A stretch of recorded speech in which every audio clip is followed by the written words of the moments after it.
खालिद चिश्ती साहब, ये जो बात डिफेंस मिनिस्टर ने की है कि नहीं, अगर ये कामयाब होते मुज़ाकरात तो फिर ऑल आउट वॉर है अफगानिस्तान के साथ, इसकी क्या इम्प्लिकेशंस हैं? देखिए फिर अब होता ये है कि जब आप नेगोशिएशन पर बैठते हैं तो फिर आपने अपनी थ्रेशोल्ड भी बतानी होती है और कॉन्सिक्वेंसेज भी बताने होते हैं to have the better position for bargaining या स्पेस ज्यादा गेन करने के लिए।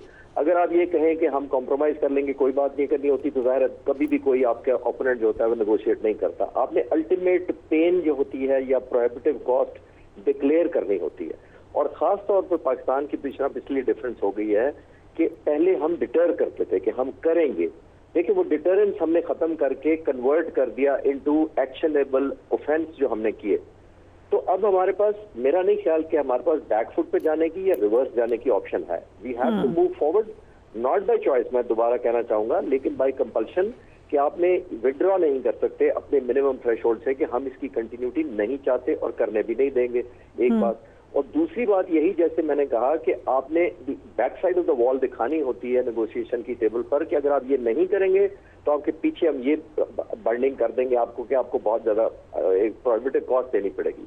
देखिए आज तक जो लीवरेज हम इस्तेमाल करते आए हैं अफगानिस्तान के खिलाफ, आप एग्री करेंगी कि हम करते थे आमतौर पर ट्रेड बंद कर देते थे, हमारे बॉर्डर पर लाइनें लग जाती ट्रकों की, हमें लगता था कि ये हम एक ऑब्जेक्टिव अचीव कर लेंगे, उधर महंगाई हो जाती थी तो वो टर्म पे हमारे अफगानिस्तान की हुकूमत या जिसकी भी होती थी वो हमारे पर टर्म पे आ जाते थे कि नहीं जी नेगोशिएट करें, बॉर्डर खोल दें। उनको सबसे ज्यादा पेनफुल लगता था कि बॉर्डर खुलना चाहिए क्योंकि 70% ऑफ ट्रेड जो अफगानिस्तान का है वो पाकिस्तान से जाता है, पहली बात। दूसरी, हम ये इस दफा जो एक एड ऑन किया है और मीनिंगफुल लग रहा है मुझे, शायद इसका असर, वो है अफगानिस्तान के जो रिफ्यूजीज आए हैं उन पे, जैसे कहा है हुकूमत काफी टफ टाइम उनको दे रही है टू गो बैक। पहले हमारा होता था कि एक पॉलिटिकल कह लें या टेम्परेरीली एक फेवरेबल करने के लिए होता था, इस दफा मुझे लग रहा है कि हुकूमत मीनिंगफुल कर रही है डिस्प्लेसमेंट की वापस इनटू अफगानिस्तान।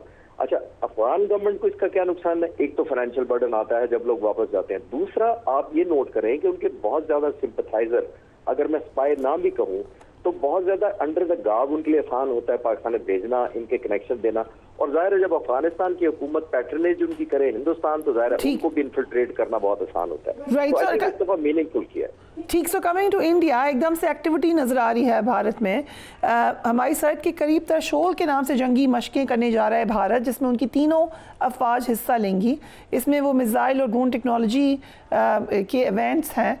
ये कोई जंग की तैयारी है, कोई मैसेजिंग है? देखिए, हिंदुस्तान ने जो भी मई में हमारे साथ एस्केलेशन की थी उसके अंदर इनके दो जहाज, में पहले एक आपको ऑपरेशनल या एयरफोर्स पॉइंट ऑफ व्यू से सबमिट करता हूँ कि मेरा क्या एनालिसिस है। हिंदुस्तान के जो दो राफेल के स्क्वाड्रन है वो एक अंबाला में है और दूसरा हाशिमारा में है। ये दो उनके स्क्वाड्रन है जो ऑपरेट करते हैं और वो तकरीबन हिंदुस्तान का सेंटर और अपर नॉर्थ बनता है जहाँ भी ये स्क्वाड्रन डिप्लॉयड है।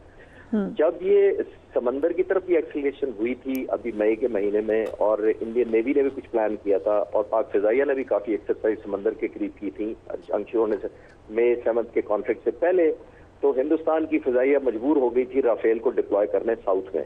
यानी साउथ में करने से सिर्फ डिप्लॉय करना नहीं होता, आपने इंटीग्रेट भी करना होता है। नेवी के साथ उनकी कोई, मुझे नहीं लगा, जो मैंने स्टडी किया कि कोऑर्डिनेशन थी, तो वो रिलेटिवली उनको काफी गैप लगा। राफेल डिप्लॉय करना एक और चीज है, उसको इंटीग्रेट करने, मीनिंगफुल रिस्पॉन्ड देना पाकिस्तान को एक और चीज थी। मुझे ये लग रहा है कि ये टू फ्रंट कर रहे हैं। एक तो ये एयरफोर्स जाहिर है तो डिप्लॉय करेंगे अपनी, ताकि एक शो ऑफ फोर्स हो। वॉल्यूम इस दफा ज्यादा है काफी एक्सरसाइज का।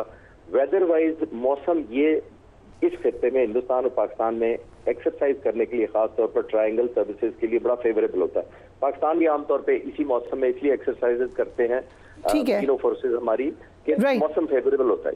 ठीक, सो पाकिस्तान की joint chief of general staff sir Shamshad Bangladesh के दौरे पर हैं। भारत में एज यूजुअल शोर मचा हुआ है, वावेला हो रहा है कि वो श्री गौरी की कॉरिडोर, जिसे चिकन नेक भी कहा जाता है, वहाँ का दौरा करेंगे और उनको खतरा महसूस हो रहा है उससे, क्यों? देखिए, पाकिस्तान का कोई भी फुट होल्ड हो बांग्लादेश में, वो हिंदुस्तान को बहुत अनकंफर्टेबल करता है। और जाहिर है हमारा वो भाई मुल्क रहा है, हमसे अलहदा हो गया और वो एक बहुत बड़ा प्रेशर था हिंदुस्तान पर उस वक्त, और उसके डिसमेंटल करने की, पाकिस्तान को तोड़ने की सबसे बड़ी वजह भी यही थी कि टू फ्रंट हिंदुस्तान की बहुत मसला था।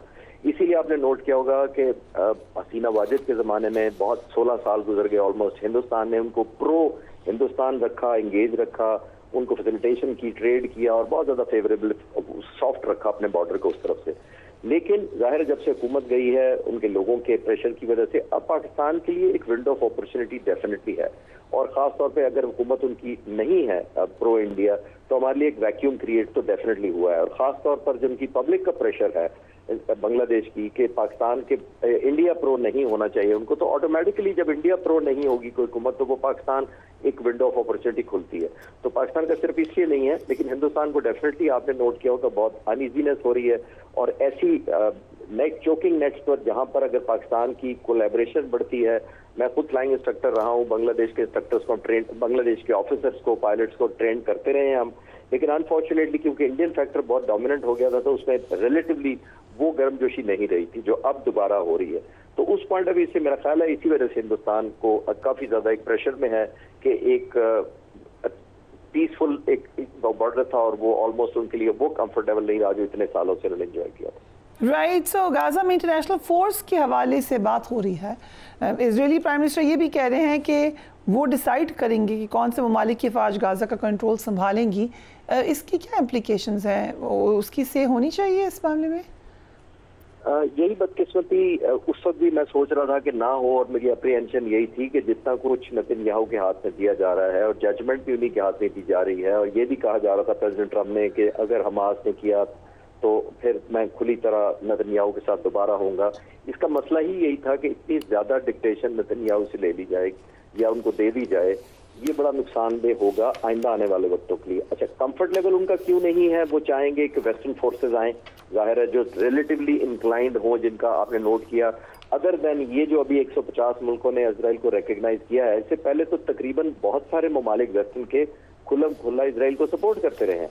तो इस वक्त जो दो अनईजी मुल्क कर रहे हैं जो इजराइल को, वो है एक टर्की और एक पाकिस्तान। तो शायद उनका मिडिल ईस्ट के मुल्कों पर इतना एतराज ना होगा जितना पाकिस्तान और टर्की के, बिकॉज ये ट्रेडिशनली बड़े अग्रेसिवली इजराइल के खिलाफ रहे हैं, और राइट ऑफ सेल्फ डिटर्मिनेशन जो पैलेस्टीनियन की है, जो PLO का ओस्लो में मुआहदा हुआ था 1995-93 के अंदर, उस वक्त से सपोर्ट करते आ रहे हैं पैलेस्टीनियन कॉज को। और यही वजह है कि इजराइल नहीं चाहेगा कि पाकिस्तानी फोर्सेज और टर्किश फोर्सेज आ जाएं, ताकि फिर उनकी जो हेजमोनिक डिजाइन है, एक एलिमेंट ऑफ विटनेस न्यूट्रलिटी का वो नहीं चाहते। वो चाहते हैं कि हमारी ही जजमेंट हो, हमारी ही ओपिनियन हो, और जब मर्जी हम इन्वेड करें या बॉम्बिंग करें वो तभी पॉसिबल है कि इंक्लाइंड हो इजराइल की तरफ ऐसी फोर्सेज हों जो उनको सूट करते हैं। Right, thank you so much Kamrul Chishti हमें ज्वाइन कर रहे थे। आज के लिए इतना ही। Do take care of yourself. Allah हाफिज़।